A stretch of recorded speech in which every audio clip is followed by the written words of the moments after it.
In 1977, when we returned to England, I quite deliberately chose to go and work at the University of Surrey because there was a very large radioimmunoassay lab there, and a nice place to live, Guildford, and so on and so forth.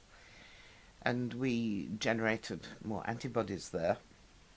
And at the time, the antibodies were being raised on an occupational therapy unit down in Sussex, in sheep and donkeys, for research and for the National Health Service, because they were used for a lot of hospital diagnostic procedures.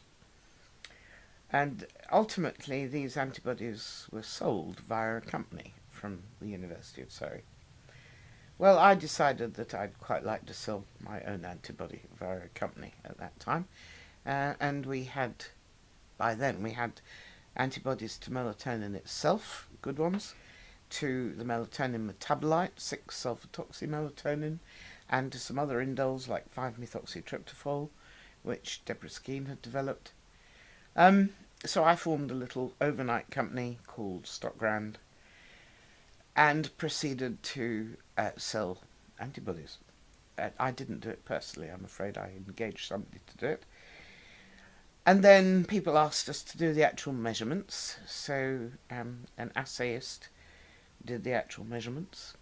And a lot of the collaborative work that we'd done previously developed into essentially a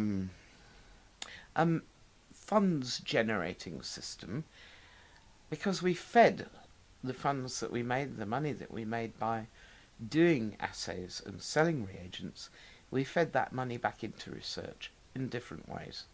Last year, Stockgrand had its 25th anniversary, and I counted up the number of PhD students that, not necessarily all of mine, but of my colleagues and myself, that we had helped, and in some cases wholly funded, by Stockgrand funds, and there were 18 of them, and I'm rather proud of that, because it did exactly what it was intended to do, this little company. It was never large, but it provided a bridge between grants, maintained technical expertise, and technical expertise is one of the most difficult things to hang on to in a lab. There are no obvious academic posts for them, but this, for example, the lady that is running Stockgrand now, Dr. Benita Middleton, she is an absolute whiz. She's an expert. She's a technical expert. She's also academic. She has a PhD. And Stockgrand has been paying half her salary for a long time now. I should also say perhaps that it has enabled us to go to conferences which universities refuse to pay for. It's enabled us to have a few dinners out as well, but not that many.